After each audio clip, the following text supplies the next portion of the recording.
Britain has committed to expand trade relations with Zimbabwe as the two countries seek to strengthen ties. Speaking soon after paying a courtesy call on Zimbabwe's Vice President Kembo Mohadi, the British ambassador told journalists that they are working on various partnerships with the country, especially in the area of trade. The ambassador added that they also discussed the El Niño-induced drought, which has left millions food insecure. It was an honour to pay a courtesy call on Honourable Vice President this morning. We had a fruitful discussion talking about a range of issues. We talked about the UK-Zimbabwe relationship and the future. We talked about our trading relationship and a reflection on ZTN. And we talked about the UK-Zimbabwe collaboration on social sectors, including response to the drought. Well, as I said at the Zimbabwe International Trade Fair a couple of weeks ago, the UK is proud that we have increased our trade, UK-Zimbabwe trade over the last 12 months. It's increased 76%, was the figure I was using a couple of weeks ago. We want to see that increase and improve over the coming year. We want to see across a range of sectors, but particularly in renewables, particularly in supporting Zimbabwean exports to the UK, which raises foreign currency and creates jobs in Zimbabwe, but also bringing the best of British expertise into Zimbabwe to invest in Zimbabwe too. Now we are now joined by Zim Papers Group political editor Ranga Mataire to discuss Zim-Britain relations. Good evening, Ranga. What is the significance of this change in approach between the two countries?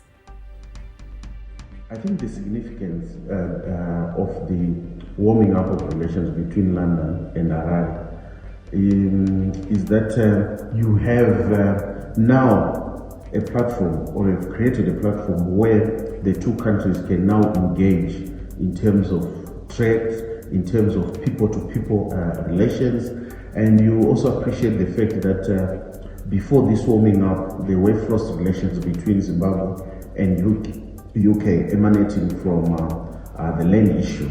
But over the years, especially after the coming in of the new dispensation and the coming in of President Mnangagwa, you see a change in terms of relations between UK and Zimbabwe, based mainly on the fact that Zimbabwe's foreign policy trajectory took a different direction altogether. There was more emphasis on economic diplomacy. There was more emphasis on trade. There was also more emphasis on Zimbabwe being open for business. There was also more emphasis on Zimbabwe being an enemy to none and a friend to all. So you see the change in terms of relationship because Zimbabwe was consistent in terms of pushing the policy of economic diplomacy. So the warming up of relations is very significant in creating more trade between the two countries.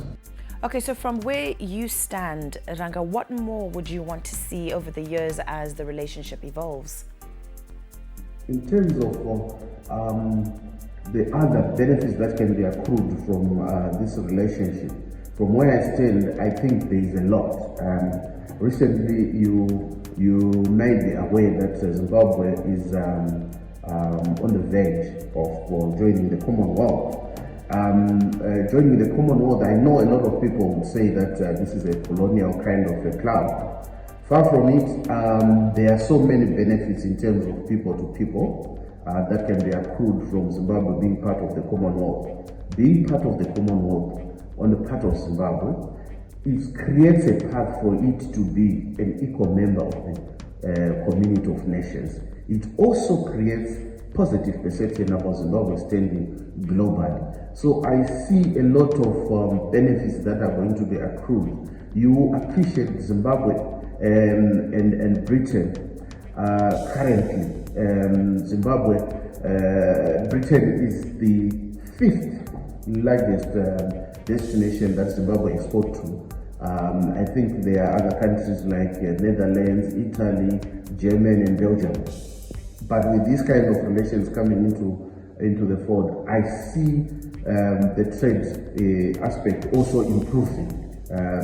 So yeah, from where I stand, I think there are so many benefits that are going to be accrued. Konapo, Ipapo pa ZTN Prime, DSTV channel 294, the place to be.